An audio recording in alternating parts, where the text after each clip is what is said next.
যে আমার রাসূলকে কষ্ট দেয় তাদের উপরে লানত বর্ষিত হোক ফিদ দুনিয়া ওয়াল আখিরাহ দুনিয়ায় লানত আখিরাতেও লানত বর্ষিত হোক তোমার জায়গা হলো জাহান্নামের নির্দেশ করে এটার মধ্যে অনেকগুলি আয়াত আছে এই বিষয়ে যারা রাসূলকে মানে না তাদের জায়গা হবে জাহান্নামে কঠিন আযাব হবে রাত্র লম্বা হওয়ার কারণে আয়াতগুলি বের করলাম না ভাইরা আমার নবীর রওজা মুবারকের কিনারায় কত সম্মান ইজ্জত রাসূলের যেই আয়াতগুলি রাসূলের শানে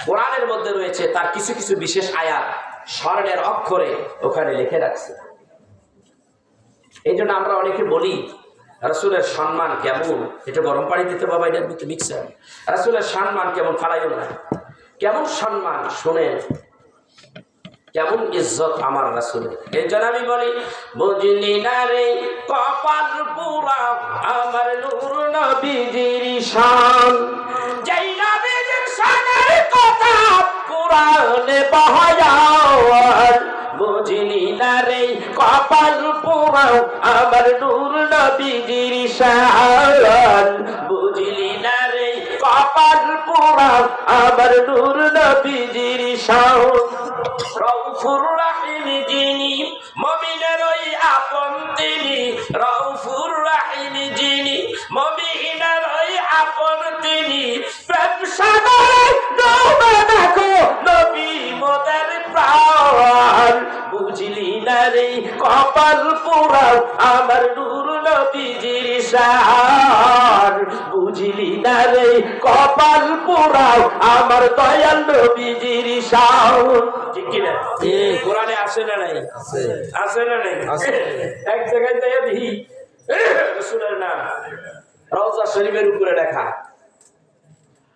ইয়া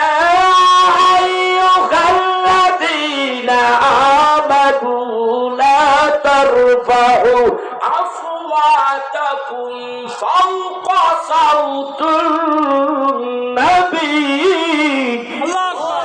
হে বিশ্বাসী ইমানদার বান্দারা আমার নবীজির আওয়াজের উপরে আওয়াজ উঁচা কইরো না আস্তে আস্তে কথা বলুন সহিহ বুখারীর হাদিস সম্ভবত 10ম বলিয়া তার মধ্যে দেখলাম নবীজি কোরআন নবীজি আলোচনা করতেছে হযরতে আবু বকর হযরতে ওমর রাদিয়াল্লাহু তাআলা আনহুমা হযরত আবু বকর বললেন ইয়া রাসূলুল্লাহ অমুক গোত্রের নেতা অমুকরে বানাইয়া দেন হযরতে ওমর ডাকটা বলে না এইটা না ওইটা এই দুইজনের মধ্যে একটু কথা কাটাকাটি হইতে লাগছে আওয়াজটা বাইরে গেল নবী কথা বলতেছে আওয়াজটা ঢেকে গেল রাসূলের কথা ঢেকে গেল তার আওয়াজের উচ্চতার আওয়াজ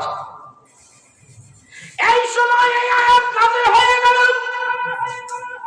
হযরত ওমর আর আবু বকর রাসূলের কাছে ডাকতে বলে ইয়া রাসূলুল্লাহ ক্ষমা করে দেন এমন ভুল যেন আমাদের আর হবে না গো নবী মাফ করে দেন আল্লাহ যে ঘটনা করে দিয়েছে আমার হাবিবের আওয়াজের উপরে যেন আওয়াজ উঁচু না হয় এখনো হেরে চিল্লা বিল্লা করা যাবে না আশ্চর্য কথা মদিনা শরীফের একটা তথ্য দেই যে তথ্যটা অনেক হাজিরাই জানে না শোনেন কেমন নবী ওখানে আওয়াজ দিয়ে কথা বলা যাবে না এই প্রসঙ্গে আমার কথাটা মনে পড়ে গেছে এটা একটা নতুন ওয়াজ আমার জন্য এক সময় হুজুর আমি ওয়াজ করিয়া পাগল করিয়া লাইছি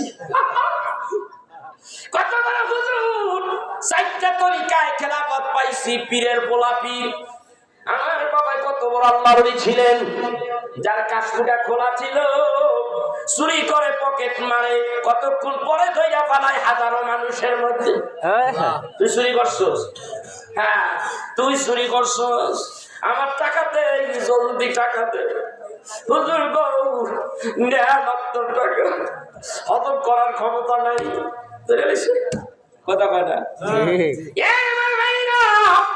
এই যে সাদাতপুর বাতিয়াল আমি নবীজির সম্মান নিয়ে ওয়াজ করতেছিলাম ঘরের মধ্যে শুয়ে আছি মসজিদ মাদ্রাসা ঘরের মধ্যে আমার আব্বা ফিল্ডের মধ্যে ওয়াজ করতেছে হাজারে হাজার মানুষ ওয়াজ করে আইছি আমি শুয়ে রয়েছি মাদ্রাসার মধ্যে এর মধ্যে তিনটা যুবক ঢুকিয়া আমার গলাটা ঠাসাতে ধরছে হাত পাও গুলি ঠাসাতে ধরছে পকেটের ভিতর থেকে খঞ্জর বাইর করে আমার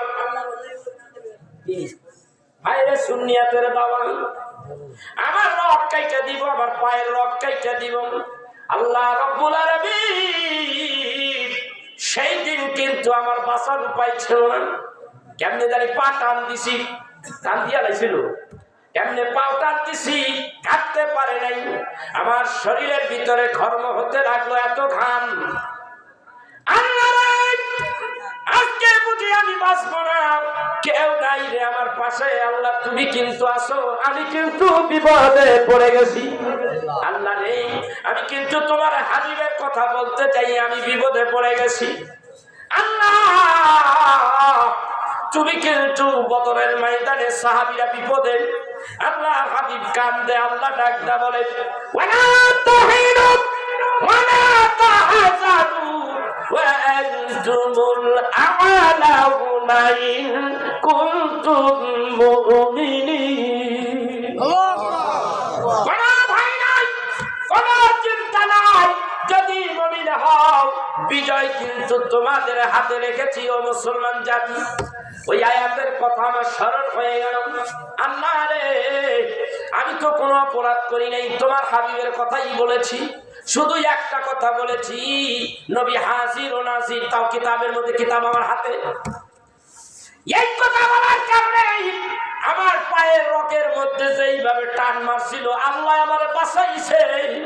আল্লাহ এই মুহূর্তে তুমি ছাড়া আমার আর কেউ নাই। আল্লাহ এমন একটা জায়গা বাতিয়া, জায়গার নাম বাইতে, আহারে মরুভূমির মতো জায়গা।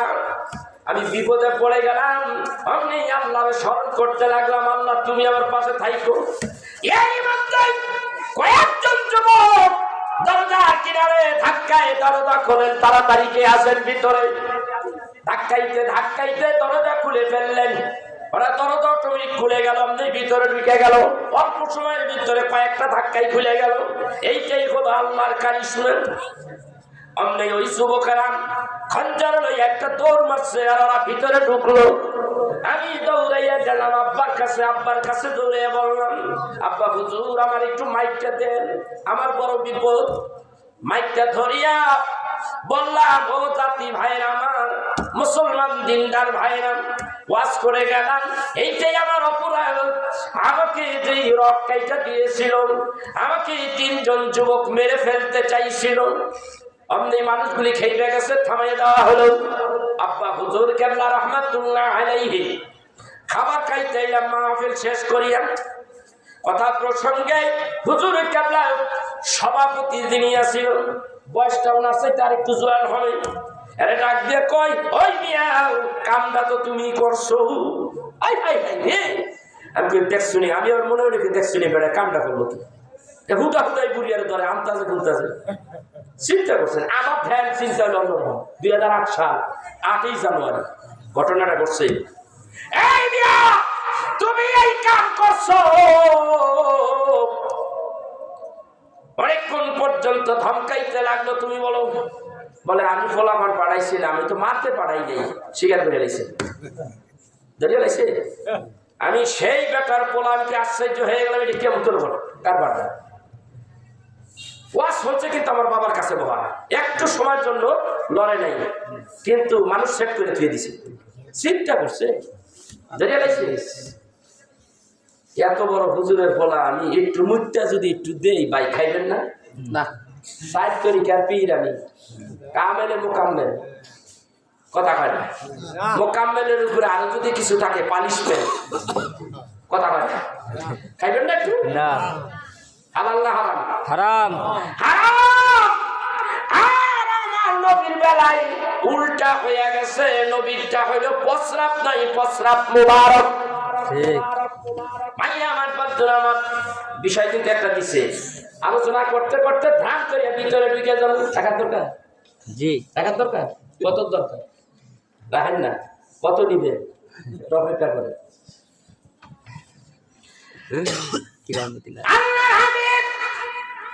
রাত্রি বেলা ঘরের মধ্যে শুয়ে আছে, হযরতে বেলাল মসজিদে আযান দেয়।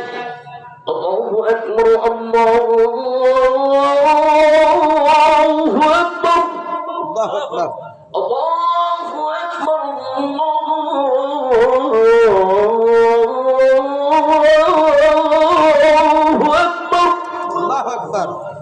আশহাদু আল্লা ইলাহা ইল্লাল্লাহ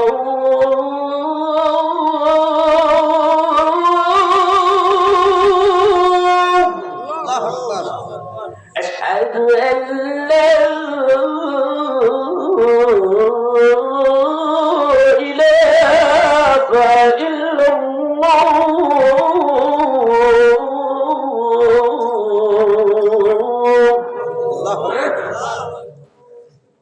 আজান ভালো লাগে, খুব ভালো লাগে, কিন্তু মসজিদে যেতে ভালো লাগে না। এই তো আমার বাঙালি জাতি। আশহাদু আন্না মুহাম্মাদার রাসূলুল্লাহ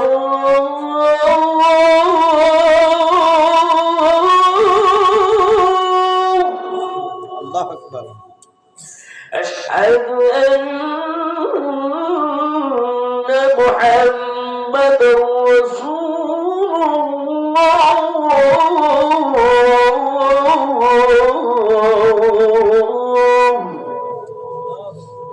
حي على الصلاة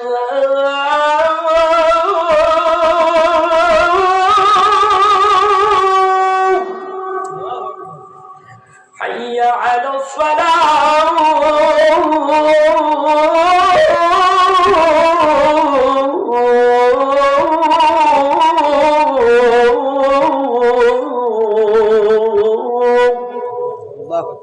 ভালো লাগে না, ভালো লাগে না, এটা জন্য রাখবেন ভাইরা। আজান শুরু হয়ে গেল, নবী ঘরে তো লেগে গেছে। রাইতে প্রস্রাব করিয়ে একটা পেয়ালার মধ্যে থুয়ে দিছে, খাটিয়ার নিচে পেয়ালাটা এই জায়গায় আমরা থুয়ে দিছে। থুইতে পারে, তিনি রহমাতের নবী, তার শত্রুর কোনো অভাব নেই। যদি বাইরে যায়, যুক্তি তো এইটা, বাইরে গেলে যদি ওই অবস্থায় মেরে ফেলায়, রাত্রে প্রস্রাব করিয়া তিনি পেয়ালার মধ্যে থুয়ে দিছে। নবী আমার এই প্রস্রাব না ফেলাইয়া মসজিদে গেছেন।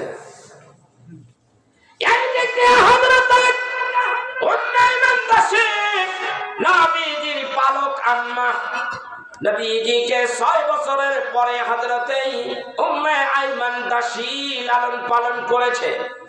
সেই উম্মে আইমান দাসীর কবরটা হলো জান্নাতুল বাকিতে।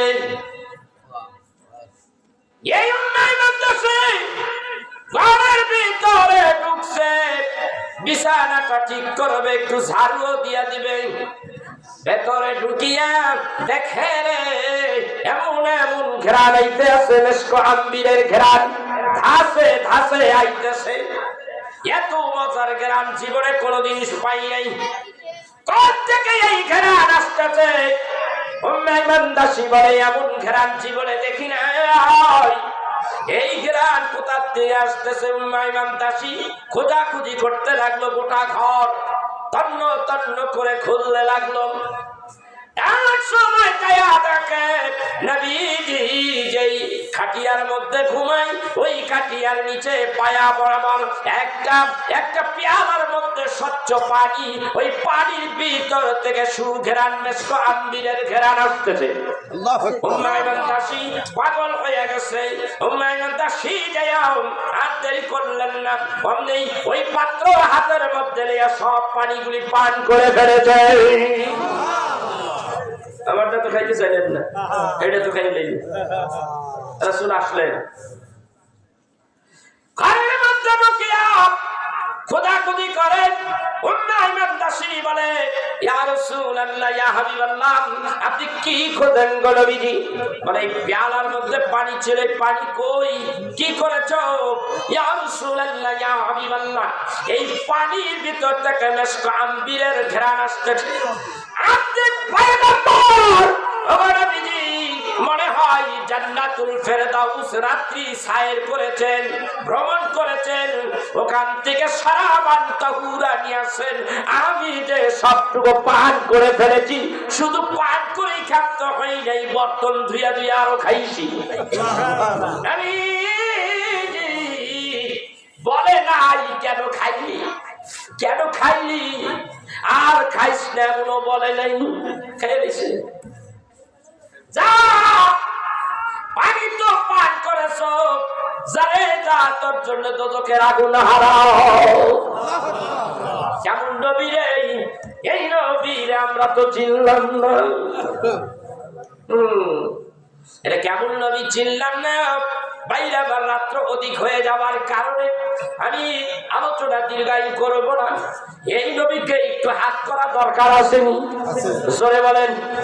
যদি হাত করতে চান দুরূদের সংখ্যা বাড়াইতে হইবে না কমাইতে হবে? বাড়াইতে হবে। আমার ভাইরা আপনারা জানেন না, হাদিসে বেরা হয়তো বা দেখেছে, কাবা বাইতুল্লাহ থেকে যখন মদিনায় আসে জিয়ারত করে, নবীজির রওজা মোবারক যখন দেখে, জালির সামনে দাঁড়াইয়া দেখে, এমন কোন হাজি নাই রে যেই জালি দেখিয়া না কান্দে। চোখের পানি ফেলাইয়া ফেলাইয়া কান্দে আর বলে, আসসালাতু আসসালামু আলাইকা ইয়া রাসূলুল্লাহ, আসসালাতু আসসালামু আলাইকা ইয়া হাবিবাল্লাহ, আসসালাতু আসসালামু আলাইকা ইয়া শাফিয়াল মাজনবিয়িন, আসসালাতু আসসালামু আলাইকা ইয়া রাহমাতাল লিল আলামিন। এইগুলি আস্তে আস্তে একটু আগাইতে থাকার সালাম নেই। আমার ভাইয়া, এটা কেমন নবী?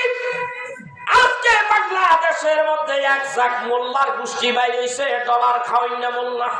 আমার নবী মাহফিলে উঠিয়া নবীর বিরুদ্ধে কথা না বললে ভাত হজম হয় না। আমরা কিন্তু ওই মুসলমান নাই। আমরা জানি এই নবীকে মানতেই হবে, জানের চাইতে বেশি ভালোবাসতে হবে। এই নবীকে যদি না মানি আমাদের জায়গা হবে জাহান্নামে। যেই ব্যক্তি নবীজিকে ইজ্জত দেয় না, সম্মান দেয় না, নবীজিকে কষ্ট দিয়ে কথা বলে, সোনার মদিনায় নবী কষ্ট পায় আর বলে, হায় রে উম্মত, আমি তোর জন্য সারা জীবন উম্মতি রব্বি হাবলি উম্মতি বলে কেঁদেছি, তোরা আমারে কষ্ট দেস। আল্লাহ ডাক দিয়া বলেন, ইন্নাল্লাযীনা ইউযুনাল্লাহ ওয়া রাসূলাহু লানাহুল্লাহ ফিদ দুনিয়া ওয়াল আখিরাহ। যে আমি আল্লাহকে কষ্ট দেয়, যে আমার রাসূলকে কষ্ট দেয়, তাদের উপরে লানত বর্ষিত হোক। ফিদ দুনিয়া ওয়াল আখিরাহ, দুনিয়ায় লানত, আখিরাতেও লানত বর্ষিত হোক। তোমার জায়গা হলো জাহান্নামের নির্দেশ করে। এটার মধ্যে অনেকগুলি আয়াত আছে এই বিষয়ে। যারা রাসূলকে মানে না তাদের জায়গা হবে জাহান্নামে, কঠিন আযাব হবে। রাত্র লম্বা হওয়ার কারণে আয়াতগুলি বের করলাম না। ভাইরা আমার, নবীর রওজা মুবারকের কিনারায় কত সম্মান ইজ্জত রাসূলের। যেই আয়াতগুলি রাসূলের শানে কোরআনের মধ্যে রয়েছে, তার কিছু কিছু বিশেষ আয়াত স্বর্ণের অক্ষরে ওখানে লিখে রাখছে। এই জন্য আমরা অনেকে বলি রাসূলের সম্মান কেমন, এটা গরম পানি দিতে বাবা, এটার ভিতরে মিক্সার। রাসূলের সম্মান কেমন ফালাইও না, কেমন সম্মান শোনেন, কেমন ইজ্জত আমার রাসূলের। এই জন্য আমি বলি, বুঝলি না রে কপাল পুরা আমার নূর নবীজির শান, যেই নবীজির শানের কথা কোরআনে বহায়ার। বুঝলি না রে কপাল পুরা আমার নূর নবীজির শান, বুঝলি না রে কপাল পুরা আমার নূর নবীজির শান। রউফুর রাহিম যিনি, মুমিনের ওই আপন তিনি। রউফুর রাহিম যিনি, মুমিনের ওই আপন তিনি। প্রেম সাগরে ডুবে দেখো নবী মোদের প্রাণ। বুঝলি না রে কপাল পোড়াও আমার নূর নবীজির শান, বুঝলি না রে কপাল পোড়াও আমার দয়াল নবীজির শান। ঠিক কি না? কোরআনে আছে না নাই? আছে না নাই? এক জায়গায় দেখি রাসূলের নাম রওজা শরীফের উপরে লেখা, ইয়া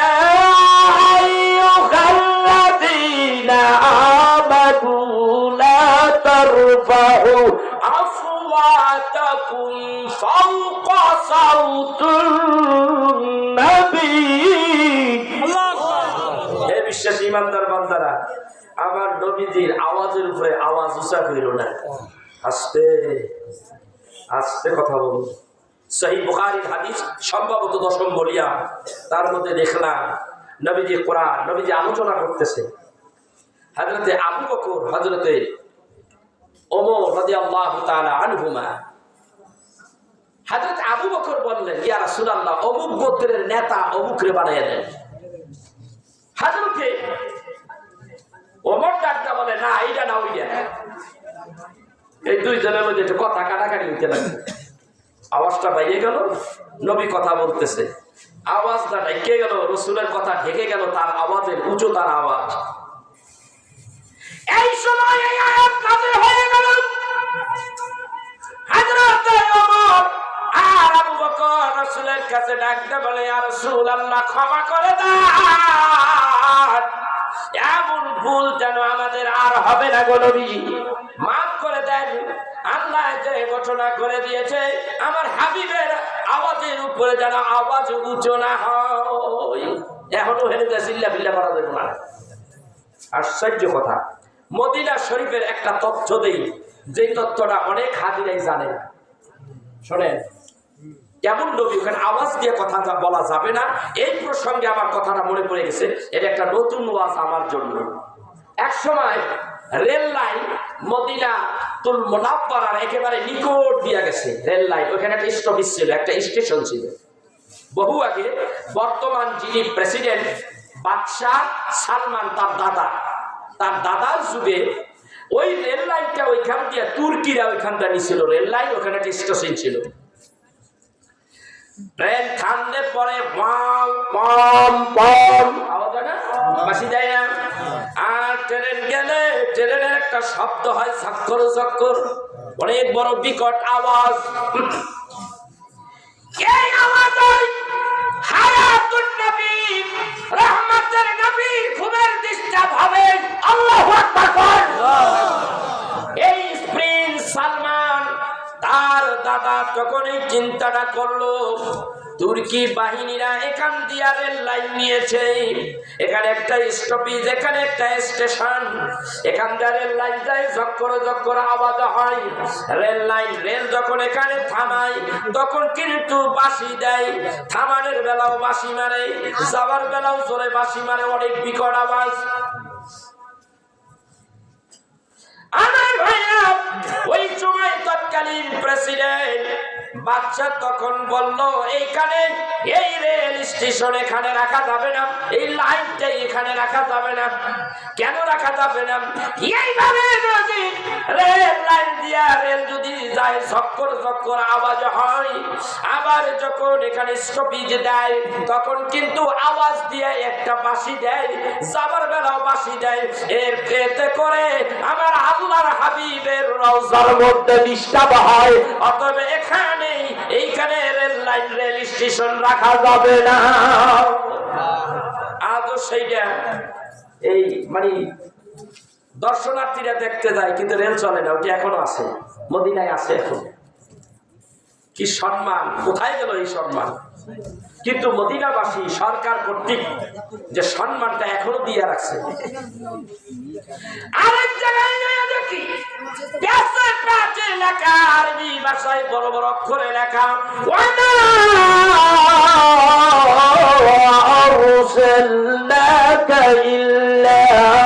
রাহমাতাল লিল আলামিন।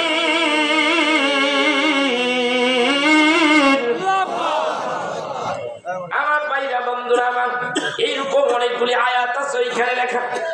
এই হাবিবুল্লাহ নবীরে আমরা যদি তার প্রেমে পাগল হইয়া তার উম্মত দাবিদার যদি উম্মতের মতো উম্মত হতে পারি, এই পৃথিবী ছাড়িয়া যখন একদিন চলে যাব, মনে রাখতে হবে ও মুসলমান, এই দুনিয়ায় যখন আসলাম, দুনিয়ার মধ্যে রাসূল ছাড়বো না, ভুলবো না। পৃথিবী ছেড়ে যখন চলে যাব তখনও কিন্তু রাসূলকে ছাড়বো না, ভুলবো না। ঠিক না বেশি?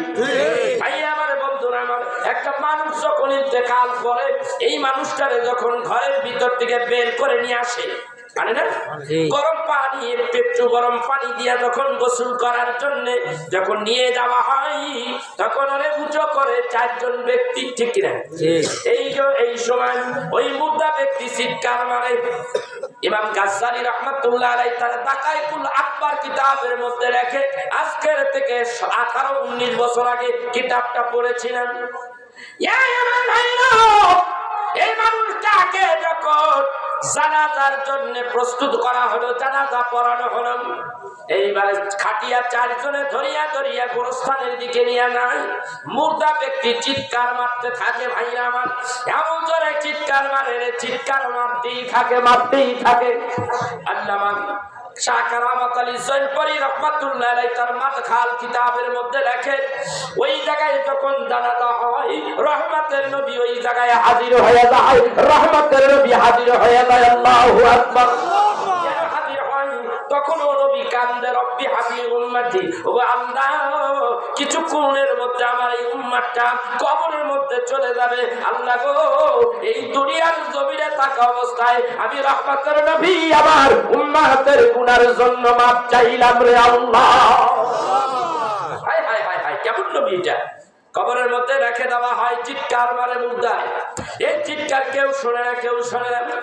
এই সময় মুর্দা ব্যক্তি যখন চিৎকার মারে, মুর্দায় ডাকতে কয়, এত চিৎকার মারলাম আকাশ ফেটে যায়, জমিন ফেটে যায় আমার আওয়াজে, তোরা কেন আমার আওয়াজ শোনস না? আমার আহাল পরিবার কেন রে তোরা শোনস না?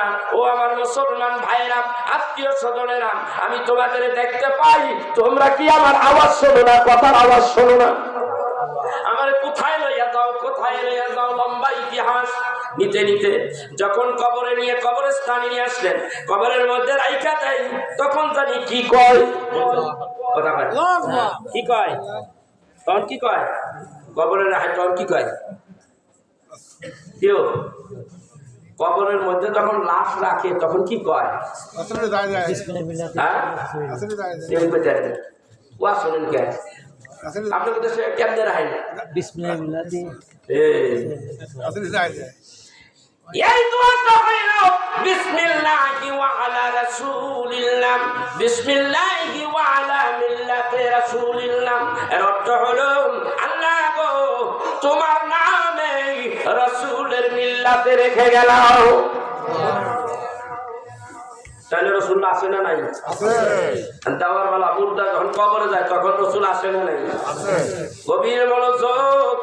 এইবার কবরের মধ্যে রেখে দেওয়া হলো, গভীর মনোযোগ। কবরের মধ্যে যখন রেখে দেওয়া হলো, হাদিস শরীফে মিশকাতের হাদিস আসে, কবরটারে যখন ঢাকিয়া ঢুকিয়া মিনহা খালাকনাকুম, সবাই করেন মিনহা খালাকনাকুম ওয়া ফিহা নুঈদুকুম ওয়া মিনহা নুখরিজুকুম তারাতান উখরা।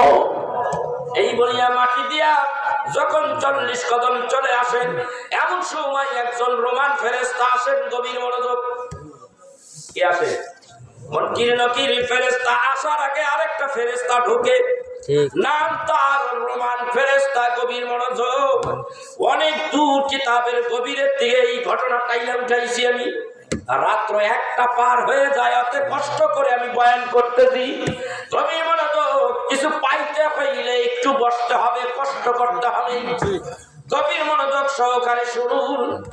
ইমাম গাজ্জালী রাহমাতুল্লাহ আলাইহি তার কিতাবে লেখে, এমন সময় রোমান ফেরেশতা যাইয়া কয়, একটা গদা হাতে, বা গদা শ্রেণী গদা, গদা ইটা মগর বড় বড় চাক্কা ওঠে, শুকাইয়া গেছে, খেত তৈয়ার করার জন্য বাড়ি দেয়। এরকম ইটা মগর গদা লইয়া হাজির, বসাইয়া গদাটা এখানে রাখে, উঠা বল ধরিয়া উঠাইয়া বসায়, হেরান ধরে থাকে। এইবার ডাক দেখই কাপড়ের কাপড় পয়লা যেটা বড়টা খুললে হালা কান্দা এমনি বিছাইয়া দেয়। এইবার জীবনে কত অন্যায় করছস লেখ, কথা কয় না লেখ, ডাকতে বলে এ আগন্তুক ফেরেশতা, আমি কি দিয়া লিখবো? আমার তো কলম নাই। তোমার যে 5টা আঙ্গুল আছে, একটা আঙ্গুল তুমি লিক করে ফেলো, কামড় দিয়ে একটু ফুটা করো। একটুখানি ফুটা করলে রক্ত বের হবে কিনা? ওই রক্তটাই হলো কালি। লেখো 1 নম্বর, লেখো কতটি গুনাহ করছস লেখ। দুই একটা লেখতেছে, ওই কথা দেখে আল্লাহ নাসারা করে আসিস তো বেড়া, একটা থাপ্পুর তুমি বেটা মাইকেস দেন, আসিস দেখা আসার অবস্থা কি কথাটা যখন নারিশ সারা করি আর কলিজা টুটি মুটি শুকাইয়া নাই, কইতাছি লেখতাছি, এতটি মিথ্যা কথা কইছি, সুদ দিছি, বুট দিছি, সুদ খাইছি, এতগুলো মানুষদের ঠকাইছি, আমি ভাই হইয়া বইনের জমি দিতে যায় ঠকাইছি এতখানি। আল্লাহর কোরআনে বিধান করে দিয়েছে, সূরা নিসা, সূরা মাইদা, এর মধ্যে সব ডেসক্রিপশন দিয়া দিছে, মা কতটুক পাবে, ছেলে কতটুক পাবে, বইনে কতটুক পাবে, আর বাবাই করে কি মায়ারে জন্মে ঠকান ঠকায়, আছে না নাই? আছে। এই দুনিয়ার মানুষ কাল কিয়ামতের দিন কঠিন বিচার হবে ওই মানুষটার, যেই বাপ তার মেয়ের ঠকাইয়া ছেলেদেরকে বাড়ি গাড়ি বানাইয়া দিছে। কোরআনের মধ্যে আসছে আল্লাহ জমিনটা তামা বানাইয়া সেকল দুই ধারে লাগাইয়া তোর গলার মধ্যে ঝুলাইয়া দিব, টানতে থাও।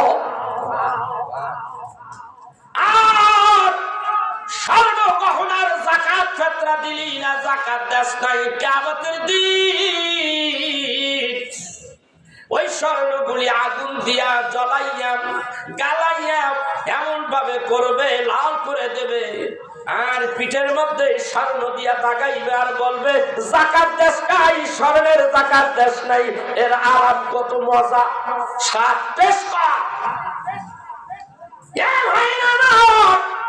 আজকে অবস্থায় এমন হইল, মেয়েদেরকে বিবাহ দিয়া দিলে, ছেলেদেরকে বিয়া করাইলে, বাবে মেয়ের ঠকায়, ছেলের জিতাইয়া দেয়, বাবারে তুমি ছেলেরে জিতাও নাই, তুমি নিজে ঠইকা গেছো। কিয়ামতের দিন এই টেস্ট তুমি পাইবা। ও ভাই, বইনের ঠকাও নাই, তুমি নিজে ঠকাছো, কিয়ামতের দিনে এটা বুঝতে পারবা, হারে হারে টের পাইবা। আছে না নাই? আছে। এ ভাই আমার বন্ধুরা, আমার মেয়েদেরকে আমি নিজে বলে গেছি, বাবার একটা কাজ করিস, আমি রাস্তাঘাটে চলাফেরা করি, কোন সময় জানি মরিয়া যাই কইতে পারি না, যদি অ্যাক্সিডেন্ট হইয়া শহীদ হইয়া যায়, দিনের জন্যই যখন বাইর হয়ে যায়, আইনের অবস্থায় যদি আমি মারা যাই, হয়তো আমার নামটা আল্লাহ শহীদের কাতারে লিখে দেবে। যদি পৃথিবী থেকে চলে যায়, আমি বলে দিয়েছি এই এই জমিন ছেলেরা খায়, এই এই জায়গাগুলি তোরা মেয়েরা নিয়ে যায়, আর কোন ফিতনা করিস না, আমি বলে দিয়েছি। সেই দিনও বলছি, আগে অনেকবার বলছি। ভাই আমার, বন্ধুরা আমার, এই দুনিয়ার আরাম আয়েশ মেয়েদেরকে ঠকাইয়া ভাগ বাটোয়ারা করতে যাই, একজনে ঠকাইলেন, আরেকজনে জিতাইলেন। ভাইরা আমার, এর আরাম এমন আরাম, দুনিয়ায় কিছুদিনের আরাম, কিয়ামতের দিন এর মজা কিন্তু আপনি পাইবেন। কি কথা কয় না? সেই জন্য মেয়েদের ঠকাইয়েন না, মেয়েদের অংশ দিয়া দেন, মেয়ের অংশ মেয়েরে দিয়া দেন, ছেলের অংশ ছেলেরে দিয়া দেন। খবরদার এই কাজ কোনোদিন কইবেন না। এই আমার ভাইরা, লেখ লেখ রোমান ফেরেশতা কয় লেখ লেখতে আসে, লেখতে লেখতে লেখতে লেখতে পর্যায়ক্রমে গভীর রাতে কার লগে জিরা করছে মনে পড়ে গেছে, অমনি কলম আঙ্গুল উঠে এইভাবে রাখছে, আর লেখেন একটা করে বাড়ি দেয়, বাড়ির ছোটই দেহটা ছিন্ন বিচ্ছিন্ন হয়ে যায়। আবার এইগুলি আবার দেহটা আল্লাহর কারিশমায় সেইটা দেহটা গড়াইয়া ওঠে। দেখতে কয় লেখ, জলদি লেখ। লেখতেছি এত তারিখে এত সালে, এই রাত্রে রাত্রে এই কটার সময় আমি একটা মেয়ের সঙ্গে জিনা করছি। লেখ, এই এই কাজগুলি লেখ।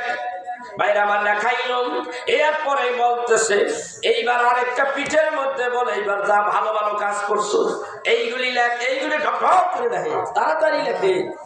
লেখার পরে দিয়া গলার মধ্যে ঝুলাইয়া দেয়, এই ঝুলন্ত এই আসামি হইয়াও হাসরের ময়দানে এই সাইনবোর্ড নিয়ে তুমি উঠবা। গলায় ঝুলাইয়া দিছে, এইবার তোমারে ঘুম পাড়াইয়া দিল। আল্লাহ নবী বলেন ফেরেশতা ঢুকছে, নবীজির সম্মানে কথা বলতে যাই এই কথাটা আমি উঠাইলাম।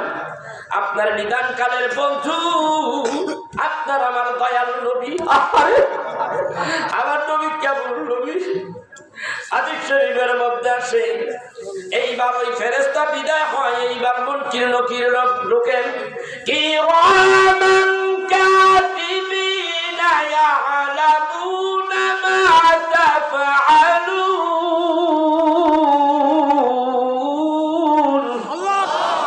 ইন্নাল আবরারা লাফি নাঈমিন ওয়া ইন্নাল ফুজ্জারা লাফি জাহিম।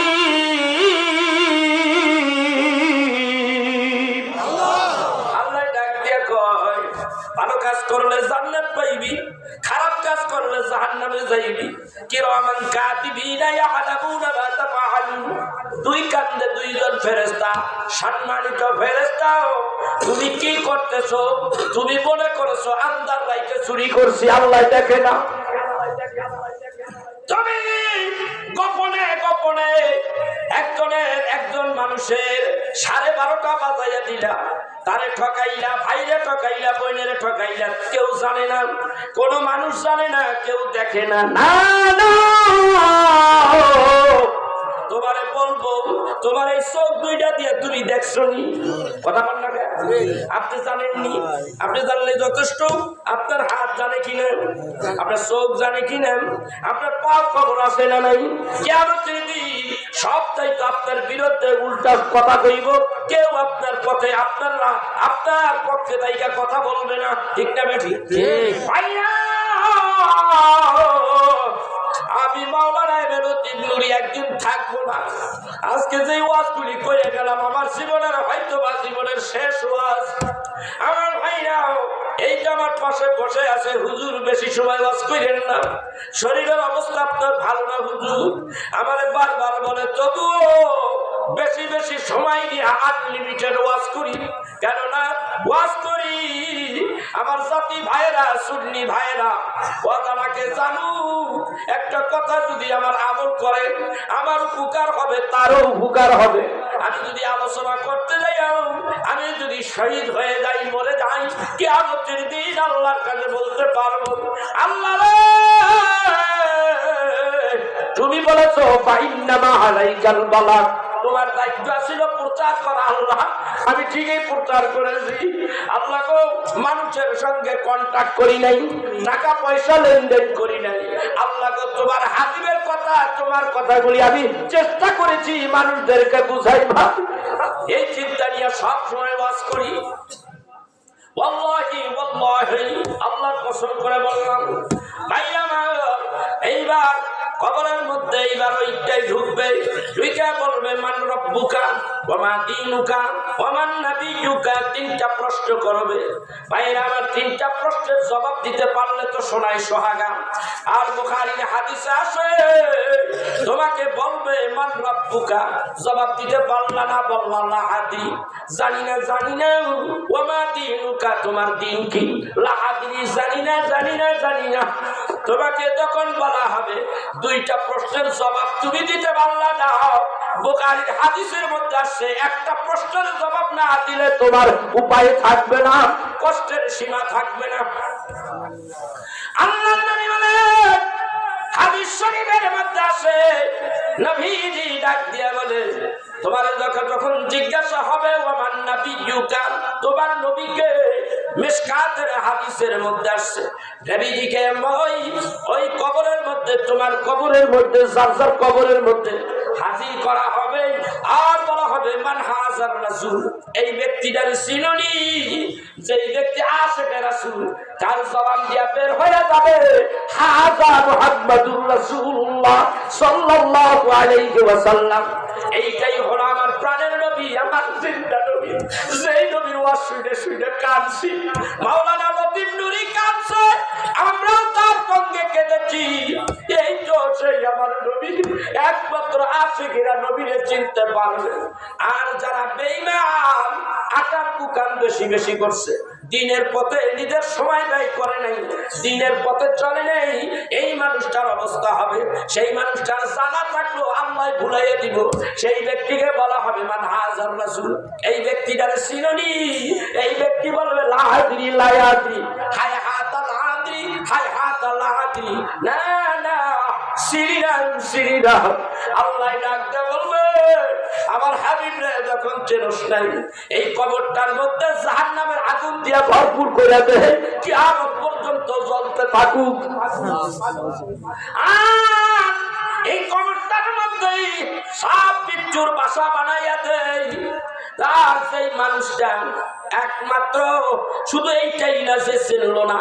আর একটু হাদিস শরীফের মধ্যে আসছে, ওই মানুষটা যখন তারে শোয়াইয়া রাখা হবে, আল্লাহ ডাকতে কয়, আল্লাহর নবী ডাকতে বলে, এমন সময় যেই ব্যক্তি রাসূলরা চিনল না, ডান দিকের মাটিগুলি আস্তে আস্তে করে চেপে আসবে, বাম দিকের মাটিগুলি আস্তে আস্তে চেপে আসবে। এমন ভাবে আস্তে আস্তে এই ডান দিকের হাড্ডি, এই পাথরের হাড্ডিগুলি এমন ভাবে চাপা দিব, বাম দিকের হাড্ডিগুলি এমন ভাবে চাপা দিব, এমন করে চাপা দিব, একটু চাটার চোটে তোমারে মাটির সঙ্গে মিলাইয়া দিব, তোমারে এমন ভাবে কষ্ট দিব, কবরের আযাবের মধ্যে অবশ্যই কষ্ট হবে। আল্লাহর নবী বলেন, পাপিষ্ঠ ব্যক্তিদের কবরের মধ্যে আযাব হবে, শুধু আযাবই হবে না। আল্লাহর নবী বলেন, পাপিষ্ঠ ব্যক্তিদের কবরের মধ্যে 99টা জরির সাপ থাকবে, এখান দিয়ে শুধু কামড়াইবে আর কামড়াইবে, ইয়াউমাল কিয়ামা, এই দিবস থেকে কিয়ামত পর্যন্ত কামড়াইতে থাকবে। নবী আমার ডাক দেখুন, একটা সাপ যদি পৃথিবীর বড় পাথরওয়ালা একটা পাহাড়ের উপরে যদি সবল মারল, একটুখানি বিষ মাইরা দিত, ওই বিষের আঘাতে, বিষের ক্রিয়ায় পাহাড়টা মোমের মতো গলিয়া যাইত। তোমার আমার যদি নবীরে না চিনি, নবী হারা যদি না হারা হইয়া যায়, নবী হারা যদি হইয়া যায়, কবরের মধ্যে বিপদ আছে, কিয়ামত পর্যন্ত তোমারে আমারে এইভাবে সবল দিতেই থাকবো।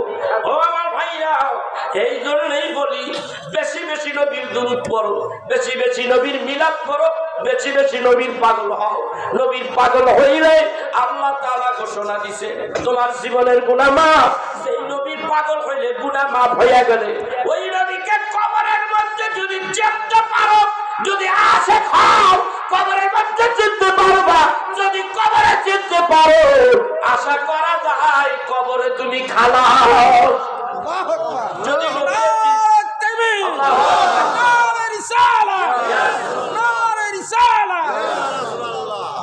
ভাইরা, আমি আপনাদেরকে বলি, নবী লাগবে কিনা একটু ভালো করে খেয়াল করি। লাগবে। তাহলে জোরে চিৎকার করেন, নারে তাকবীর, আরো জোরে নারে তাকবীর, নারে রিসালাত, নারে বিলায়াত। ভাইরা আমার, নবী নাই কোন জায়গায়? সব আল্লাহর খেলা। আর যারা খালি আল্লাহ নবী লাগবো না, আগে কপাল পড়ছে, কোটি কোটি টাকার কাছে ওরা বিপদ বিক্রি হয়ে গেছে, বিক্রি হয়ে আপনারা আমার ঈমান নষ্ট করার পায়তারা করতেছে। আমরা সুন্নিরা এত ফান্দে, তোমাদের ফান্দে আমরা পড়বো না, যারা পড়া পড়িয়া যায়।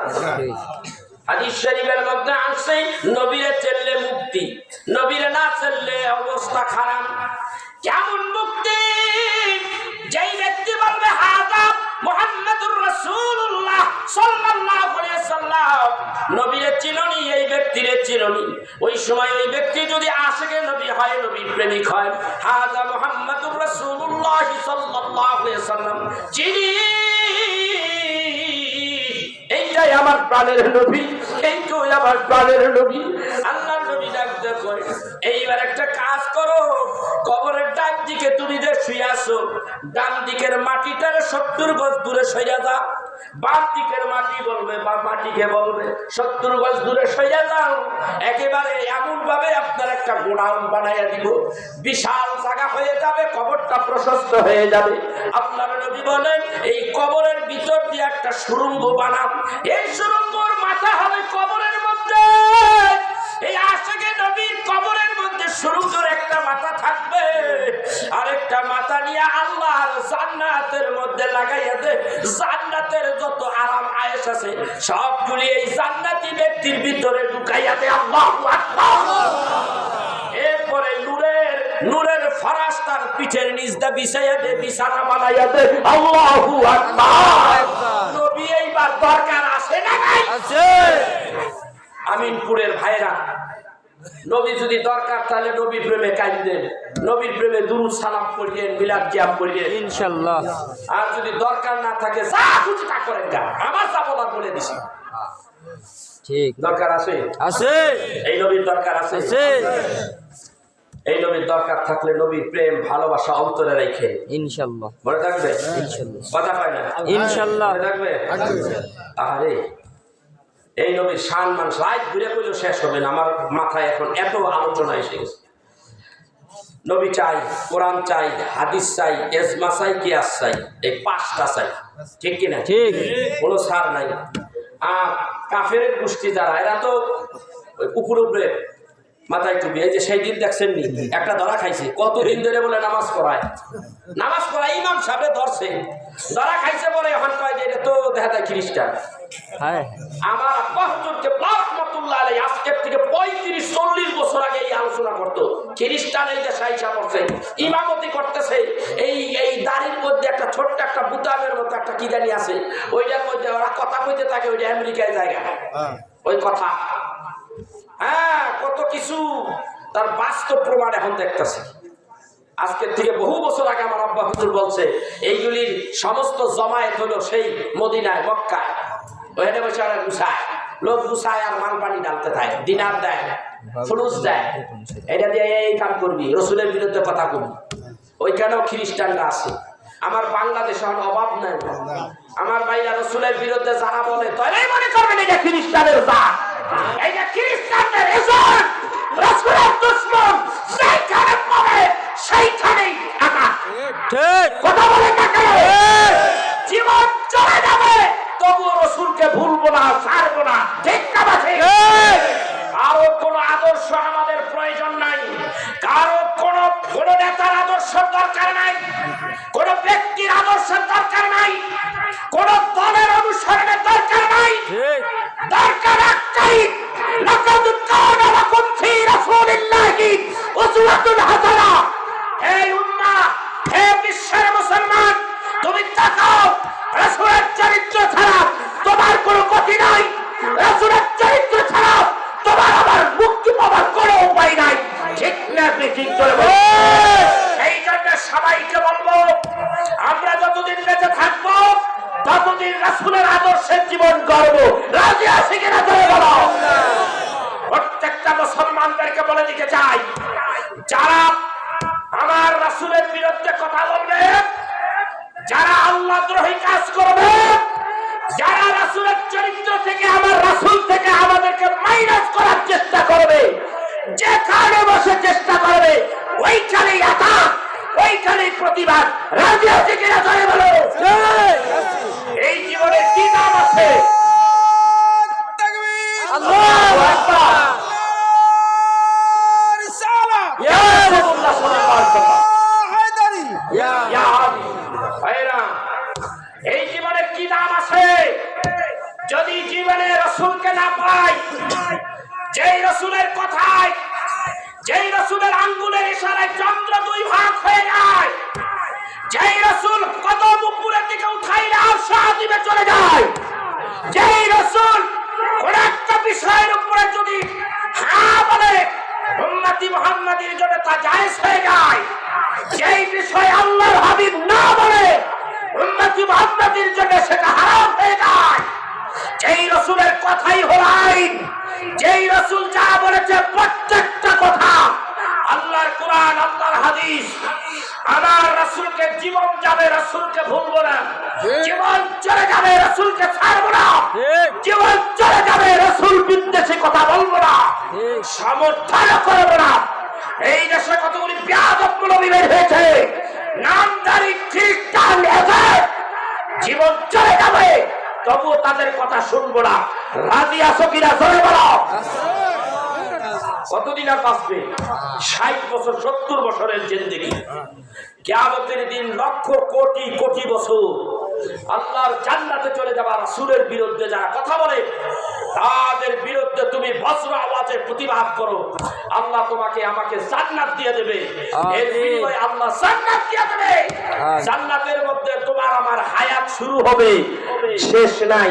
যেই জান্নাতে কোনো মৃত্যু নাই, কষ্ট নাই, ঘুম নাই, সম্পূর্ণটাই সালাম সালাম সালাম, শান্তি শান্তি শান্তি। এই শান্তি যদি পেতে চাও, জান্নাত যদি পেতে চাও, আল্লাহর হাবিবের সব কথাগুলি, একটু যাক কথাগুলি মেনে নিতে হবে। রাজি আছি কিনা বলে বলো। এমন একটা রাসূল পেয়েছি, ইন্নাকা লাআলা খুলুকিন আযীম। আল্লাহ বলেন আমার হাবিবকে অনুপম চরিত্রের অধিকারী বানিয়েছে, মহান চরিত্রের অধিকারী। তোমরা যদি বাঁচতে চাও, আখিরাতে মুক্তি পেতে চাও, আল্লাহর হাবিবের চরিত্র, আল্লাহর হাবিবের আদর্শ তোমরা মেনে নাও, তাহলে তোমাদের জিন্দেগি সফল আসবে। ঠিক